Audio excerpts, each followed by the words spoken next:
ஒரு மெக்கானிக்கல் இன்ஜினியராக நம்ம கண்டிப்பாக இதை தெரிஞ்சு வைத்து தான் ஆகணும். இல்லாட்டி ஊருக்குள்ளே மானம் போயிடும். அந்த மாதிரி தான் இருக்குது. எனக்கு அப்படித்தான் போச்சு. நீங்கள் யாரும் போகக்கூடாது அப்படின்னா இந்த வீடியோவை நீங்கள் முழுசாக பார்த்து இந்த விஷயத்தை தெரிஞ்சுக்கங்க. ரொம்ப ரொம்ப முக்கியமான விஷயம். அதுவும் நம்ம மெக்கானிக்கல் இன்ஜினியருக்கு எல்லாத்துக்குமே இந்த ஆட்டோமொபைல் ஃபீல்டில் அப்படி என்ன லவ் அப்படி என்ன கிரேஸ்னு தெரியல. இன்க்ளூடிங் மீ, என்னையும் அதில் சேர்த்துக்கலாம். ஓகே, ஸோ அந்த வகையில் ஆட்டோமொபைல் எல்லாமே ஓகே ஆர்வமெல்லாம் இருக்கிறாங்க. பட் நான் நிறையா காலேஜஸில் போயிட்டு நான் இந்த கேள்வி வந்து பார்த்தீங்கன்னா செமினார்லாம் போயிட்டு வந்தோம் இல்லையா, அந்த காலேஜஸில் நான் பெரும்பாலும் கேட்ட கேள்வி இதுதான். இப்போது ஆட்டோமேட்டிக் கீர் பாக்ஸில் என்னென்ன டைப்ஸ் எல்லாம் இருக்குது, இது என்ன மாதிரியான பர்ஃபார்மன்ஸ் கொடுக்கும் யாருக்காவது தெரியுமா அப்படின்னா ஒரு 2 காலேஜில் மட்டும்தான் எனக்கு ஆன்சர் பண்ணாங்க. 2 பேர் தான் பண்ணாங்க. ஏன்னா அது ஒரு பேசிக்கான ஒரு விஷயம். நீங்கள் ஒரு மெக்கானிக்கல் இன்ஜினியர், இன்றைக்கி இருக்க லேட்டஸ்ட் டெக்னாலஜி என்னென்னு உங்களுக்கு தெரியணும், என்னென்ன வந்துட்டு இருக்குதுன்னு உங்களுக்கு புரியணும்.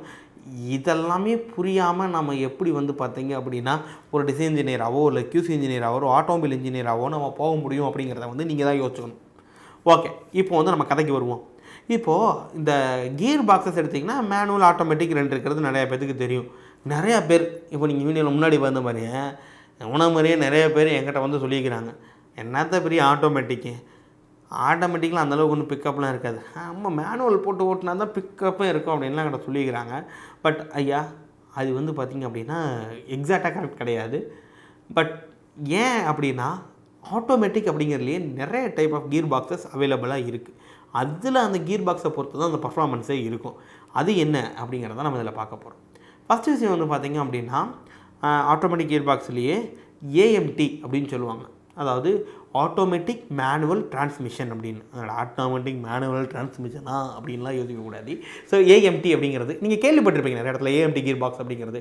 இது விசேஷம் என்ன அப்படின்னா இப்போ ஜென்ரலாக எப்படி நம்ம மேனுவலில் கீர் போடுவோம், ஸோ கிளச்சை அமுத்தணும், கீர் என்கேஜ் பண்ணணும், மறுபடியும் கிளச்சை வந்து ரிலீஸ் பண்ணணும். ஸோ இதுதான் வந்து பார்த்திங்கன்னா ப்ரோக்ராம், ஒரு கியர் ஷிஃப்ட் பண்ணுறதுக்கான ப்ரோக்ராம் இதுதான். ஓகே, இப்போது என்ன பண்ணும் அப்படின்னா இந்த ப்ரோக்ராமை ஒரு கண்ட்ரோலர் பண்ணும். என்ன பண்ணும், எதை பேஸ் பண்ணி பண்ணும் அப்படின்னா உங்களுடைய ஸ்பீட், உங்களுடைய ஆர்பிஎம், இது 2ஐயும் பேஸ் பண்ணி என்ன பண்ணுவோம் அப்படின்னா நம்மளால ஓகே ஆர்பிஎம் வந்துட்டான் தம்பி, 1800 வந்துட்டேன் தம்பி அப்படின்னு சொல்லிட்டு சிக்னல் போகும். சிக்னல் போன உடனே 1800 அப்படத்தை கீரை மாற்றக்கடா அப்படின்னு சொல்லிட்டு கண்ட்ரோல் யூனிட்டுக்கு போச்சு அப்படின்னா கண்ட்ரோல் யூனிட் என்ன பண்ணும், ஓகே கிளச்சை டிஸ்என்கேஜ் பண்ணிவிட்டு அடுத்த கீர் என்கேஜ் பண்ணிவிட்டு திருப்பி கிளச்சை ரிலீஸ் பண்ணும். இவ்வளோ தான். இதுக்கு பேர் தான் ஏஎம்டி கீர் பாக்ஸ். இதில் பர்ஃபார்மன்ஸ் வந்து பார்த்திங்கன்னா நீங்கள் மேனுவலை விட கொஞ்சம் கம்மியாக தான் இருக்கும்.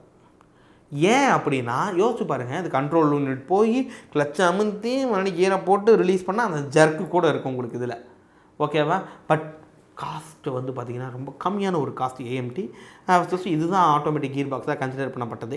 ஸோ அதனால் வந்து பார்த்திங்கன்னா நிறையா வண்டிகளில் ஒரு மீடியம் செக்மெண்ட் வண்டிகள் எல்லாத்துலேயுமே நீங்கள் இந்த கீர் பாக்ஸ் வந்து பார்த்துருக்கலாம். ஸோ நீங்கள் ஏதாச்சும் ஒரு கார் எடுக்க போகிறீங்க, இல்லை உங்கள் ஃப்ரெண்டு யாராவது எடுக்க போகிறாங்க, சொந்தக்காரங்க எடுக்க போகிறாங்க, எடுத்துகிட்டு வந்துட்டாங்க அப்படின்னா கூட என்ன கீர் பாக்ஸ், ஏஎம்டியா அப்படிங்கிறது வந்து நீங்கள் கேட்டு நீங்கள் தெரிஞ்சு வச்சுங்க. ஏஎம்டினா ஓகே ஓரளவுக்கு தான் இருக்கும். பிக்கப்லாம் நீங்கள் மேனுவலுக்கு ஈக்குவலாக கூட எதிர்பார்க்க முடியாது. மேனுவல் கூட சூப்பராக பிக்கப் பண்ணி ஓட்டிடலாம், ரேஸ் பண்ணி. இதில் கொஞ்சம் கஷ்டமாக இருக்கும் ஏஎம்டி கீர் பாக்ஸ்.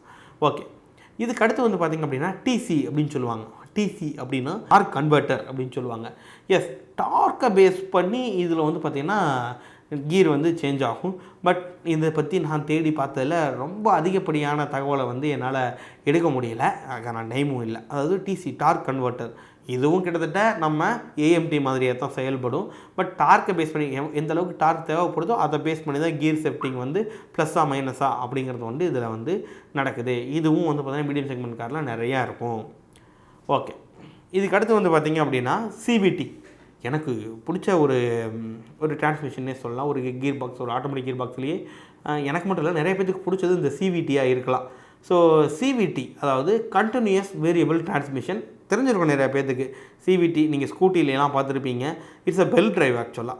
சரிங்களா? இதில் வந்து பார்த்திங்கன்னா கீர் ரேஷியோ அப்படிங்கிறது வந்து பார்த்திங்கன்னா இன்ஃபினிட்டிவாக இருக்கும். எஸ், இதில் வந்து இன்ஃபினிட்டி கீர் ரேஷியோனா தம்பி இந்த கீர் வந்து பார்த்திங்கன்னா ஒரு 20 ஆர்பிஎம்மில் சுற்றுச்சுன்னா இது 10 ஆர்பிஎம்மில் சுற்றணும். 1:2, ஸோ 2:1 இந்த மாதிரியான கீர் ரேஷியோஸ் இருக்குது. சரிங்களா? இந்த கதையெல்லாம் இந்த சிவிடியில் கிடையாது. தம்பி நீங்கள் என்ன வேணாலும் போங்க தம்பி, அந்த புள்ளியை சேஞ்ச் பண்ணி உங்களுக்கு ஸ்பீடு அள்ளி கொடுப்பேன், பர்ஃபார்மன்ஸை பிச்சு எறிவேன் அப்படிங்கலாம். மெயினாக ஹோண்டா கம்பெனிஸ், கார் கம்பெனிஸ் எல்லாமே ஆட்டோமேட்டிக் கீர் பாக்ஸில் வந்து பார்த்திங்கன்னா சிவிடி யூஸ் பண்ணுவாங்க. செம்ம சூப்பராக இருக்கும். நீங்கள் எக்ஸலேட்டர் கால் வச்சவே வண்டி கிரில் சீறிட்டு போகும்.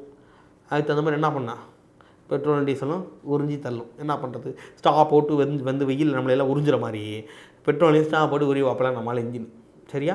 பட் பர்ஃபார்மன்ஸ் லெவல் சூப்பராக இருக்கும். ஆனால் இதில் மெயின்டெனன்ஸ் அப்படின்னு பார்க்கும்போது கியர் பாக்ஸஸை கம்பேர் பண்ணும்போது வெறும் பெல்ட்டு தான். பெல்ட்டு போச்சா பெல்ட்டை மாற்றுறா அப்படின்னு மாற்றிட்டு போயிட்டே இருக்கலாம்.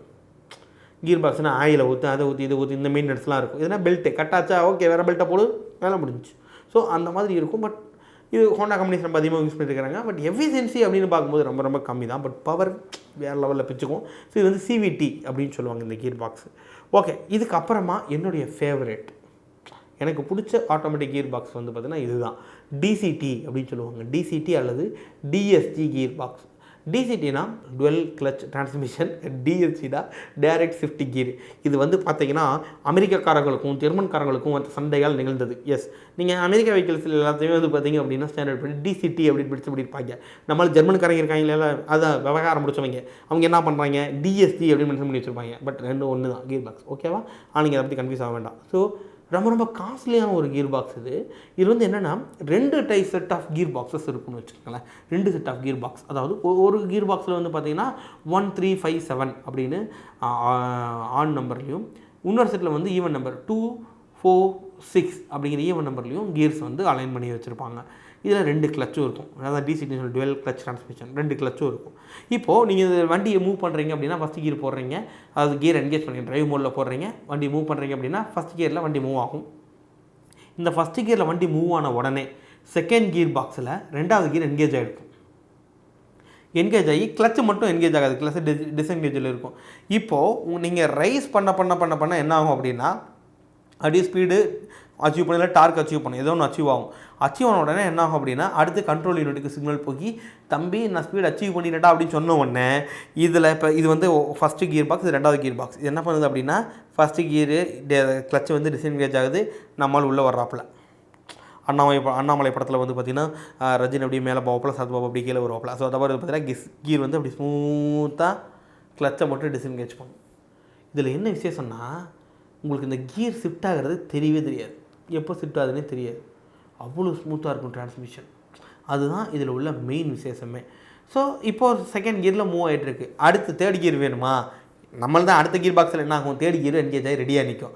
ஸோ இது ஸ்பீட் அச்சீவ் பண்ண உடனே அப்படியே கிளச்சு மட்டும் இன்டர்சேஞ்ச் ஆகும்.